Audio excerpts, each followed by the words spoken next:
The piercing wail of sirens shattered the peaceful Tuesday afternoon at Riverside High School, followed by the thunderous roar of helicopter blades cutting through the air above the cafeteria. Students pressed their faces against classroom windows, watching in stunned silence as armed SWAT officers in tactical gear stormed through the main entrance, their boots echoing against polished linoleum floors. In the center of it all, 17-year-old Maya Chen stood frozen beside the water fountain, her trembling hands still clutching a plastic water bottle and a small blue inhaler, completely unaware that her world was about to collapse in the most public and humiliating way possible. Just 30 minutes earlier, Maya had been sitting in AP Chemistry, diligently taking notes on molecular structures when her chest began to tighten. The familiar wheeze started low in her lungs, a warning sign she had learned to recognize since childhood. She raised her hand quietly and asked Mrs. Patterson for permission to step out and use her rescue inhaler. The teacher nodded with understanding. Maya's asthma was well documented, and her academic excellence had never been in question. Maya walked calmly to her locker, retrieved her inhaler, and headed to the nearest water fountain to rinse the metallic taste from her mouth after the medication. She had performed this routine hundreds of times before. Fill the water bottle. Take 2 puffs of albuterol. Drink some water. Breathe deeply. And return to class. It was as natural as brushing her teeth. What Maya didn't know was that Karen Whitmore, a 43-year-old mother of 2, had been lurking in the hallway that day. Karen had no legitimate business being at the school. She had been banned from volunteering after several incidents involving inappropriate comments about students' appearances and academic performance. But Karen had found ways to circumvent the restrictions, often claiming she was there for urgent parent conferences that conveniently never seemed to materialize. Karen's pale blue eyes narrowed as she watched Maya from around the corner. The sight of the Asian teenager triggered something dark and twisted in Karen's mind, a poisonous cocktail of resentment and jealousy that had been fermenting for months. Maya Chen represented everything Karen's own daughter. Brittany was not academically gifted, college-bound, and recipient of the prestigious Riverside Merit Scholarship that Brittany had desperately wanted but failed to earn. As Maya bent over the water fountain, pressing the button to fill her bottle, Karen's imagination transformed the innocent scene into something sinister. In her distorted perception, Maya wasn't just drinking water. She was somehow contaminating it, poisoning it, threatening the safety of every student in the building. The logical part of Karen's brain, if it still existed, was completely overridden by her need to strike back at the girl who had, in her mind, stolen her daughter's future. Karen's manicured fingers trembled as she pulled out her cell phone and dialed 911. Her voice, when the operator answered, was shrill with manufactured panic. Emergency. There's a student at Riverside High School who's poisoning the water fountain. She's putting chemicals in it right now. This is not a drill. Kids are going to die. Karen screamed into the phone, her voice rising to an almost hysterical pitch. She's Asian, about 5'4", long black hair, wearing a blue sweater. She's right by the main hallway fountain near the cafeteria. The 911 operator, trained to take all threats seriously, immediately dispatched multiple emergency units. Within minutes, the peaceful school day transformed into chaos. Fire trucks, ambulances, police cars, and a specialized hazmat unit descended upon Riverside High School like an invading army. The school's emergency protocol kicked into high gear. Teachers locked down their classrooms. Administrators began evacuation procedures, and the school nurse prepared for potential mass casualties. Maya was still standing by the fountain, taking slow, measured breaths as her airways gradually opened. When she heard the first siren in the distance, she thought nothing of it. Emergency vehicles passed by the school regularly. But as the sound grew louder and more numerous, A knot of anxiety began to form in her stomach. She quickly capped her water bottle and started walking back toward her chemistry classroom, eager to return to her notes and the comfort of academic routine. She made it exactly 12 steps before the main doors exploded open and 6 SWAT officers burst into the hallway, their weapons drawn and their voices commanding immediate attention. "Nobody move! Everyone down on the ground now!" The lead officer's voice boomed through a megaphone, echoing off the walls and causing several students to scream in terror. Maya's mind went completely blank. The inhaler slipped from her fingers and clattered to the floor as she instinctively raised her hands above her head. Her legs felt like jelly, and her recently cleared airways began to constrict again as panic set in. She couldn't understand what was happening, or why armed officers were treating her school like a war zone. "That's her. That's the one with the poison." Karen's voice cut through the chaos as she emerged from her hiding spot, pointing an accusatory finger directly at Maya. "She was putting chemicals in the water fountain. I saw her with my own eyes." The SWAT officers immediately converged on Maya, who was now hyperventilating and struggling to breathe without her inhaler. They forced her face down onto the cold linoleum floor, zip-tying her hands behind her back while dozens of her classmates watched through classroom windows.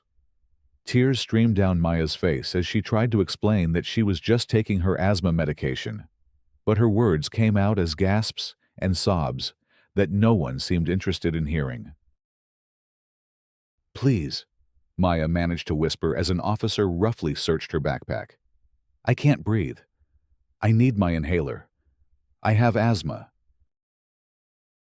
"What's this?" The officer held up Maya's rescue inhaler, examining it suspiciously. "Some kind of chemical dispenser." It's my medication," Maya gasped, her chest tightening further as the stress triggered another asthma attack. "Please, I can't breathe." But the officers treated the inhaler as potential evidence, sealing it in a plastic bag, while Maya's breathing became increasingly labored. The irony was cruel. The very medication she needed to breathe was being confiscated as proof of her alleged crime. Principal Elizabeth Morrison arrived at the scene, her face pale with confusion and concern. She had known Maya for 4 years, had written her letters of recommendation for college applications, and had celebrated her academic achievements at countless award ceremonies. The idea that this quiet, studious girl could be involved in anything criminal was absurd. "Officers, there must be some mistake," Principal Morrison said, trying to keep her voice calm and professional. "Maya Chen is one of our most exemplary students. She has severe asthma and uses that inhaler daily. I can vouch for her character completely." But Karen Whitmore was not about to let her moment of attention slip away. She stepped forward, her blonde hair perfectly styled and her designer yoga outfit making her look like she had stepped out of a suburban lifestyle magazine. Her blue eyes sparkled with malicious satisfaction as she addressed the officers. "Don't let her fool you," Karen said, her voice dripping with false concern. "These kids today, they're capable of anything. I saw her suspicious behavior with my own eyes. She was acting nervous, looking around to make sure no one was watching. That's not normal behavior for someone just getting a drink of water." Maya tried to speak, to defend herself, but her words came out as barely audible wheezes. The combination of her asthma attack and the overwhelming trauma of being treated like a terrorist in front of her peers was shutting down her ability to communicate. She felt completely helpless, like she was drowning in air, while everyone around her debated her guilt or innocence. The hazmat team arrived next, dressed in full protective suits and carrying equipment to test for chemical contamination. They swarmed around the water fountain, taking samples and measurements while news helicopters began circling overhead. The story was already spreading on social media. Potential terrorist attack at Riverside High School was trending on Twitter within the hour. Maya's parents, Dr. James Chen and Dr. Susan Chen, both physicians at the local hospital, received frantic phone calls from the school and dropped everything to rush to their daughter's aid. They arrived to find the school surrounded by emergency vehicles, news vans, and curious onlookers. The sight of their honor roll daughter being treated like a criminal nearly brought Dr. Susan Chen to her knees. "That's our daughter," Dr. Chen told the officers, his voice breaking with emotion. "She's never been in trouble a day in her life. She volunteers at the hospital, tutors underprivileged children, and maintains a 4.0 GPA while taking 7 AP classes. Please. She has severe asthma. She needs her medication." But the wheels of emergency response were already in motion, and Maya was loaded into an ambulance and taken to the hospital for decontamination procedures, while her parents followed in their car, their hearts breaking as they watched their daughter disappear behind ambulance doors. At the hospital, Maya was subjected to hours of medical tests, blood work, and psychological evaluation while still in police custody. The doctors, many of whom knew her parents professionally, were horrified by the situation, but were required to follow protocol for potential bioterrorism cases. Maya sat in a hospital gown, her hands still zip-tied behind her back, feeling more alone and frightened than she had ever felt in her life. Meanwhile, the media frenzy was reaching fever pitch. Karen Whitmore, basking in the attention, gave interview after interview to local news stations, painting herself as a heroic whistleblower who had potentially saved hundreds of lives. She spoke with the confidence of someone who genuinely believed her own lies. "As a mother, I knew something wasn't right," Karen told Channel 7 News, her hand dramatically placed over her heart. "The way that girl was acting, so secretive, so suspicious. Thank God I was brave enough to speak up. Who knows how many innocent children would have been poisoned if I hadn't called for help." The story dominated local news for the next 48 hours. Maya's photograph taken during her arrest and showing her face down on the floor in handcuffs was broadcast repeatedly, turning her into the face of alleged domestic terrorism. The comments on social media were vicious and often racially motivated, with many people jumping to conclusions based on nothing more than Karen's accusations and Maya's ethnicity. But as the initial panic subsided, cracks began to appear in Karen's story. The hazmat team's tests came back negative for any toxic substances. The water fountain showed no signs of contamination.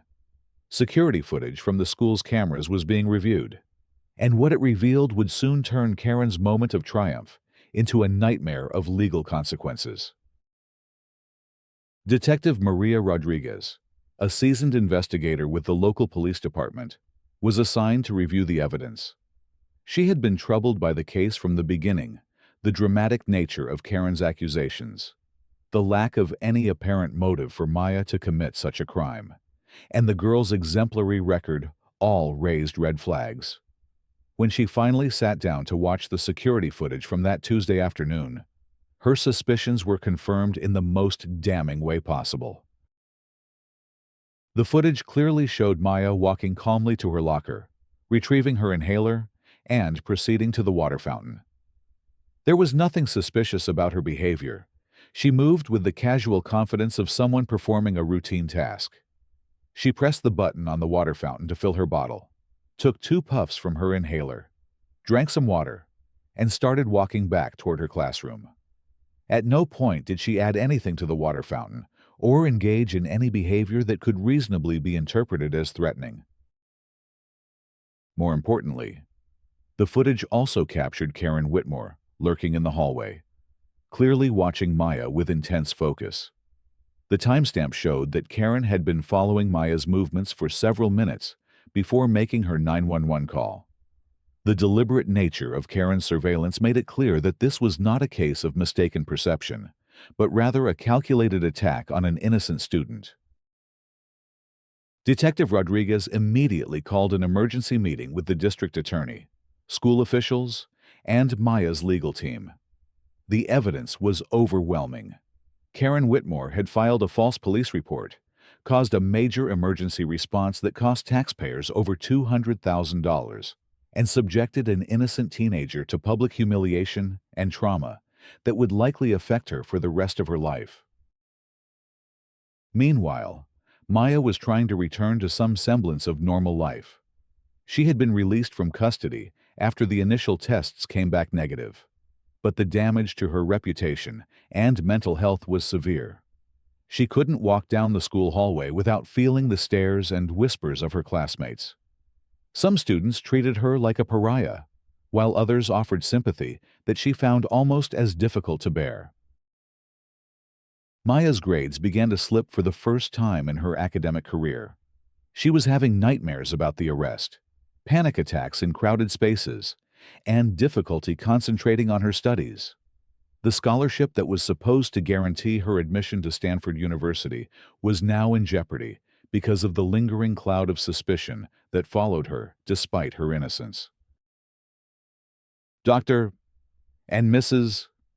Chen watched their daughter's spirit gradually breaking and knew they had to take action. They hired the best civil rights attorney in the state, Rebecca Martinez, who specialized in cases involving false accusations and police misconduct. Martinez took one look at the evidence and knew she had a strong case, not only for defamation and false reporting, but also for the emotional distress and civil rights violations that Maya had endured. The turning point came 3 weeks after the incident, when Detective Rodriguez held a press conference to announce that all charges against Maya Chen had been dropped and that Karen Whitmore was being charged with filing a false police report, reckless endangerment, and criminal harassment. The same news stations that had broadcast Maya's humiliation were now forced to report on her vindication. The investigation has conclusively determined that Ms. Chen was innocent of all allegations, Detective Rodriguez announced to the assembled media. She was simply taking her prescribed asthma medication and refilling her water bottle, as confirmed by multiple security cameras and witness testimony. Ms. Whitmore's accusations were not only false, but appear to have been motivated by personal animus toward the victim. The revelation sent shockwaves through the community. Parents who had initially praised Karen as a hero now looked back on her actions with disgust and disbelief. The full extent of Karen's deception was becoming clear, and the community was beginning to understand how one woman's jealousy and hatred had nearly destroyed an innocent teenager's life. But Karen Whitmore wasn't going down without a fight. Even as the evidence mounted against her, she continued to maintain her innocence and began crafting new stories to justify her actions. In interviews with anyone who would listen, she claimed that she had been set up by the school administration, that the security footage had been doctored, and that there was a conspiracy to protect Maya because of her academic achievements. "They're trying to make me the villain here," Karen told her remaining supporters, her voice taking on a martyred tone. "But I know what I saw, and I was just trying to protect the children. If that makes me a criminal, then so be it. At least I can sleep at night, knowing I tried to do the right thing." The delusion in Karen's words was obvious to anyone with a functioning connection to reality. But she had managed to gather a small group of like-minded individuals who believed her version of events. They started a social media campaign called Justice for Karen, claiming that she was being persecuted for trying to protect the community from a dangerous individual. However, their efforts were quickly overshadowed by a much larger groundswell of support for Maya. Students at Riverside High School organized a Stand with Maya campaign, wearing blue ribbons to school and organizing fundraisers to help cover her family's legal expenses. Teachers who had worked with Maya over the years wrote letters to local newspapers, attesting to her character and condemning the false accusations that had nearly ruined her future.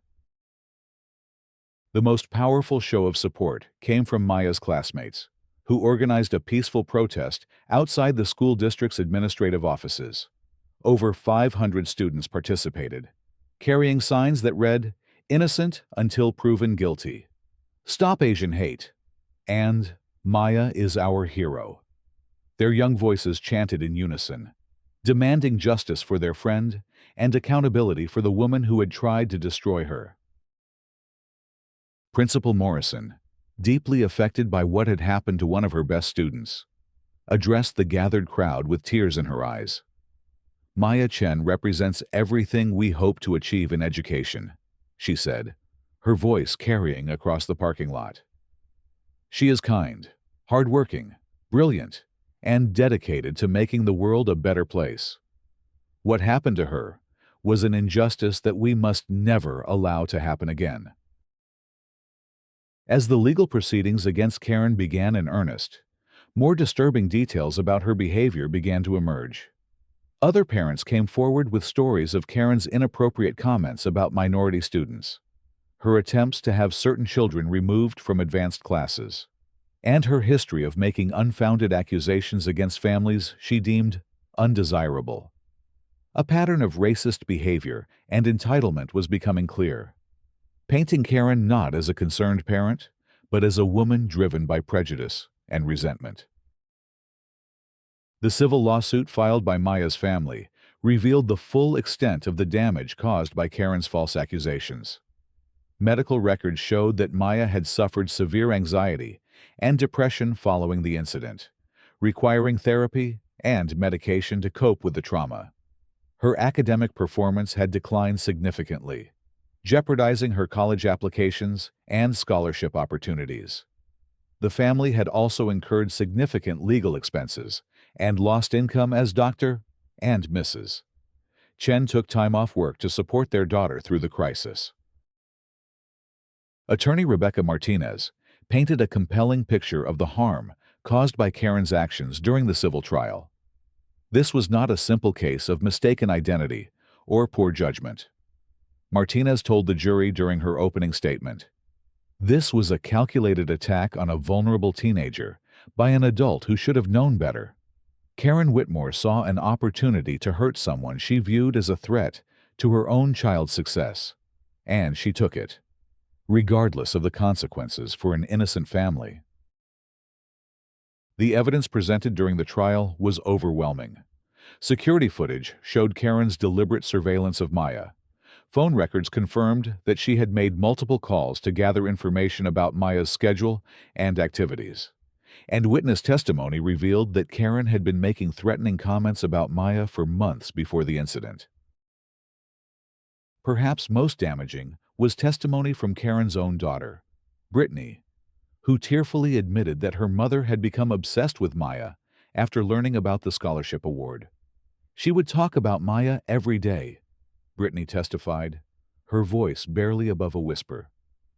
She said it wasn't fair that Maya got the scholarship just because she was a minority, and that our family deserved it more because we had been in the community longer. The testimony revealed the ugly truth behind Karen's actions, not genuine concern for student safety, but racial resentment and jealousy wrapped in a thin veneer of community concern. The jury deliberated for less than 2 hours before returning a verdict in Maya's favor, awarding her family $2.3 million in damages and sending a clear message that false accusations and harassment would not be tolerated. The criminal trial that followed was equally decisive. Karen was found guilty on all charges and sentenced to 2 years in prison, 5 years of probation, and 500 hours of community service specifically focused on education about the harm caused by false reporting and racial bias. She was also ordered to pay restitution to the city for the emergency response costs and was permanently banned from all school district property. But perhaps the most satisfying moment of justice came during the sentencing hearing, when Maya herself was allowed to address the court and confront the woman who had nearly destroyed her life. Standing at the podium with her parents beside her, Maya spoke with a strength and dignity that impressed everyone in the courtroom. "Mrs. Whitmore," Maya said, looking directly at Karen for the first time since the day of the incident, "you tried to destroy my life because you couldn't accept that I earned something your daughter did not. You used the power of your privilege to weaponize law enforcement against me, knowing that, as a young Asian American woman, I would be more likely to be believed guilty than innocent."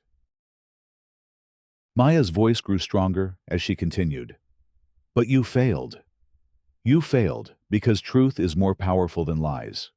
You failed because this community is better than the hatred you represent. And you failed because young people like me will not be silenced or intimidated by adults who should know better." Karen sat in stunned silence as Maya delivered her statement, finally understanding the full impact of her actions. For the first time since the incident began, Karen seemed to grasp that she had destroyed not only Maya's life, but her own as well. Her marriage had crumbled under the stress of the legal proceedings. Her friends had abandoned her, and her own children were ashamed to bear her name. The aftermath of the case brought significant changes to Riverside High School and the broader community. The school district implemented new protocols for handling emergency situations, including requirements for corroborating evidence before initiating lockdown procedures. They also established a fund to support students who face false accusations or harassment, ensuring that families wouldn't have to bear the financial burden of defending their children's innocence. Maya, meanwhile, began the slow process of rebuilding her life. The trauma of the experience would always be with her, but she was determined not to let Karen's hatred define her future. Stanford University, upon learning the full details of what had happened, not only reinstated her scholarship, but also invited her to speak at their orientation program about resilience and justice. In her speech to incoming freshmen, Maya reflected on the lessons she had learned from her ordeal. Injustice can strike anyone, anywhere, at any time, she told the assembled students. But how we respond to that injustice, whether we let it crush us or use it to make us stronger, that's what defines who we really are. Maya went on to major in civil rights law, inspired by her own experience to help others who faced false accusations and discrimination. She established a scholarship fund for students from marginalized communities who showed academic excellence despite facing adversity, ensuring that future generations would have the support she had needed during her darkest hour. Karen Whitmore served her full sentence and was released from prison a changed woman. The time behind bars had given her opportunity to reflect on her actions and the hatred that had driven her to destroy an innocent teenager's life. She emerged with a deeper understanding of the harm she had caused and spent her remaining years doing community service and speaking about the dangers of prejudice and false reporting.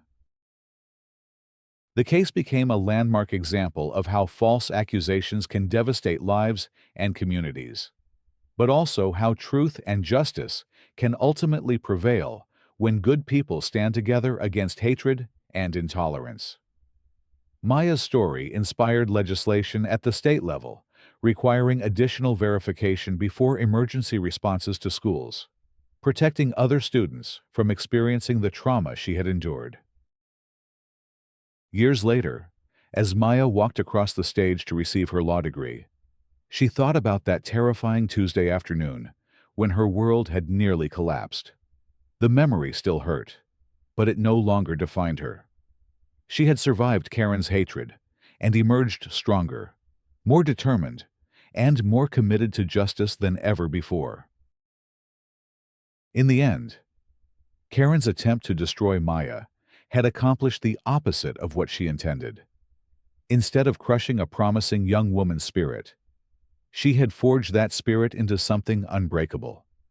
Maya Chen had become not just a survivor, but a symbol of resilience. showing that even in the face of the most malicious false accusations, truth and justice would ultimately prevail. The community of Riverside never forgot the lesson learned from Maya's case. School hallways were filled with posters promoting kindness, tolerance, and the presumption of innocence. Students were educated about the harmful effects of false accusations and the importance of standing up for their peers when they faced injustice. The culture of the school, and indeed the entire community, had been fundamentally changed by one teenager's courage in the face of unimaginable adversity. Maya's story served as a powerful reminder that in a world where hatred and prejudice can strike without warning, the best defense is a community united by compassion, truth, and an unwavering commitment to justice. She had not only survived Karen's assault on her character and future, she had transformed it into a force for positive change that would protect countless others from experiencing the same trauma. In the end, love had triumphed over hate, truth had conquered lies, and justice had prevailed over prejudice, proving that even in our darkest moments, hope and healing are always possible.